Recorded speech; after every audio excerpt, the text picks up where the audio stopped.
Gagal masuk timnas, Yakob dan Yance dipastikan harus istirahat setelah alami cedera. Hey kid. Pelatih timnas Indonesia, Sintayong, sudah mengumumkan 26 pemain untuk menghadapi Arab Saudi dan Australia. Dari daftar pemain itu, tidak ada nama Yakob Sayuri dan Yance Sayuri. Sebelumnya, klub dari kedua pemain itu yakni Malut United telah mengumumkan bahwa ada 3 nama yang dipanggil Sintayong ke timnas Indonesia. Ketiga pemain itu adalah Yakob Sayuri, Yance Sayuri, dan Wahyu Prasetyo. Setelah diumumkannya itu, Malut United bersama Persija Jakarta menjadi klub yang paling banyak menyumbangkan pemainnya ke timnas Indonesia. 3 pemain Persija yang dipanggil ke timnas Indonesia adalah Rizky Ridho, Witan Sulaiman, dan Muhammad Ferrari. Lantas kemana hilangnya 2 mantan pemain PSM Makassar itu? Ketua Badan Tim Nasional, BTN, Sumarji, mengatakan bahwa Yakob Sayuri dan Yance Sayuri batal bergabung karena cedera. Tidak disebutkan secara pasti cedera apa yang menimpa saudara kembar tersebut. Sumarji cukup menyayangkan cedera yang menimpa Yakob Sayuri dan Yance Sayuri. Sebelumnya, Sumarji sudah mengatakan bahwa ada pemain timnas Indonesia asal klub Liga 1 yang cedera dan batal bergabung. Rupanya, pemain tersebut adalah Yakob Sayuri dan Yance Sayuri. Yakob Sayuri dan Yance Sayuri mengalami cedera, jadi dia tidak bisa datang. Lebih lanjut, Sumarji mengatakan, ia sudah menanyakan perihal cedera ini kepada dokter timnas Indonesia. Hasilnya, kedua pemain itu benar-benar tidak bisa dipaksakan untuk membela tim merah putih.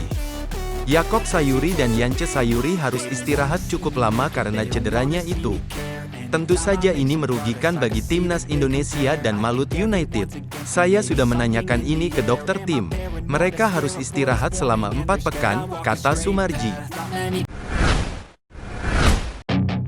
Belum puas dengan kemenangan lawan Argentina, Kadek Arel tegaskan akan lebih bekerja keras.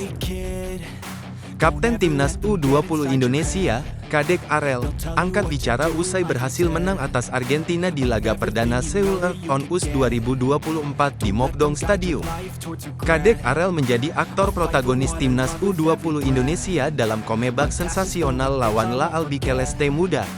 Argentina sempat unggul pada menit ke-17 melalui gol Mirko Juarez. Pemain Bali United sukses membukukan gol penyeimbang pada menit ke-75 memanfaatkan tendangan bebas dari Mario Ananda Ives. Gol dari pemain Bali United memacu semangat seluruh skuad Timnas U20 Indonesia. Timnas U20 Indonesia mendapatkan hadiah penalti usai Muhammad Ragil dijatuhkan oleh kiper Argentina di dalam kotak terlarang.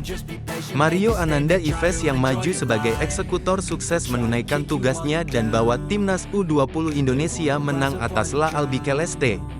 Usai laga, Kadek Arel mengaku senang dengan kemenangan atas Argentina. Dirinya mengaku bahwa Timnas U20 Indonesia tampil lebih berani pada babak kedua jadi kunci 3 poin atas Argentina. Kita akhirnya melakukan press ke atas pada babak kedua, ujar Kadek Arel usai laga. Kami lebih berani melakukan press atas dibanding babak pertama. Kami akhirnya bisa mencetak gol yang dibutuhkan. Syukurlah kami bisa menang karena kerja keras selama pertandingan, ujarnya. Soal gol pertama yang diciptakannya tadi, Kadek Arel bocorkan rahasianya. Pemain Bali United tersebut mengaku bahwa tim pelatih Timnas U20 Indonesia sudah mengasahnya selama sesi pemusatan latihan. Meski begitu, dirinya masih belum puas usai menang lawan Argentina.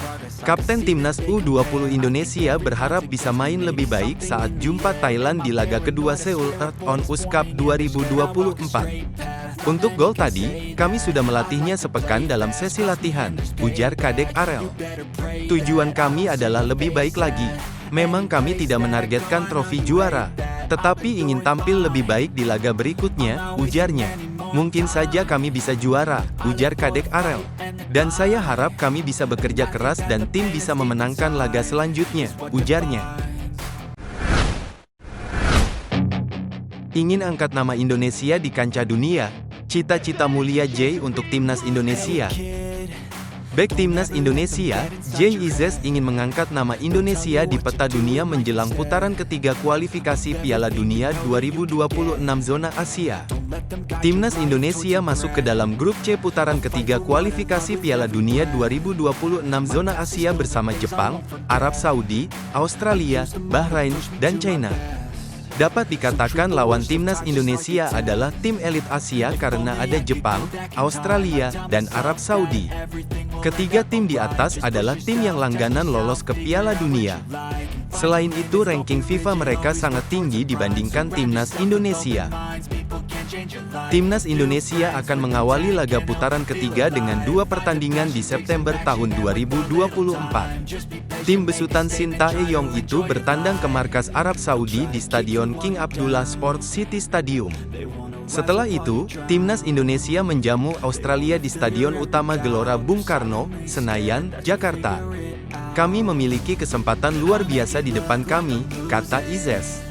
Kami akan bermain melawan negara-negara hebat dan kami memiliki peluang untuk lolos ke Piala Dunia. Kami ingin menunjukkan apa yang bisa kami lakukan dan kami ingin semakin mengangkat nama Indonesia di peta dunia, ujarnya. Sementara itu, Jay Izzes mengaku bangga bisa mewakili Indonesia di Serie A. Ia menjadi orang Indonesia pertama yang bermain di Serie A. Saya sangat bangga menjadi pemain Indonesia pertama yang bermain di Serie A. Saya berharap akan ada lebih banyak pemain Indonesia yang bermain di level tinggi di masa depan. Semoga pencapaian saya dapat menginspirasi banyak orang, ujarnya. Pemain Korea ungkap strategi Shin Tae-yong sekelas Barcelona. Tiki-taka ala Pep Guardiola. Gelandang PSS Sleman, Chang Jin-moon, bicara tentang sisi lain Shin Tae-yong. Chang sempat merasakan kerasnya tangan dingin Shin saat masih berada di Timnas U23 Korea Selatan. Sang pelatih juga menjadi salah satu inspiratornya dan bisa merubah gaya bermainnya selama ini. Selain itu, Shin dianggap memiliki kualitas tersendiri dan mampu menaikkan kualitas Timnas Indonesia saat ini. Chang Jin-moon menjelaskan, Shin Tae-yong adalah sosok yang istimewa. Dia menjadi salah satu jalan bagi pemain asal Korea bisa bermain di Indonesia. Apalagi, jasanya cukup banyak dan mendapatkan banyak apresiasi positif dari semua pihak. Namun, dia mengakui sudah cukup lama tidak bersua dengan pelatihnya tersebut. Saya bangga sekaligus bersyukur sebagai orang Korsel di Indonesia saat ini karena Shin Tae-yong. Kami diterima dengan baik di Indonesia. Saya bertemu dengannya pada 2015 lalu, kata Chang Jin-moon. Pemain berusia 31 ini memiliki cerita saat masih berada di Timnas U23 Indonesia. Saat itu, Shin Tae-yong menanamkan gaya bermain seperti Barcelona. Permainan bola cepat dan banyak passing menjadi kunci saat berada di Timnas. Hal ini juga yang coba ditularkan saat bertugas di skuad Garuda. Shin Tae-yong membentuk tim yang mengingatkan pada gaya main Barcelona. Dengan sepak bola agresif dan banyak passing, saya akan selalu mendukung STY di Indonesia, terangnya. Chang juga merasa bangga karena dia satu tim di PSS Sleman dengan Hoki Caraka. Hoki merupakan pemain muda yang diorbitkan dan ditempa keras oleh Shin Tae-yong. Dia menilai bahwa banyak kemajuan yang diterima pemain kelahiran Gunung Kidul dan merasakan langsung meski sang pemain masih berusia muda. Saya juga terkejut bertemu dengan Hoki Caraka di PSS. Punya dribbling, fisik, dan shooting yang luar biasa bagus. Jadi pemain Indonesia sebenarnya bisa ke Korsel, pungkasnya.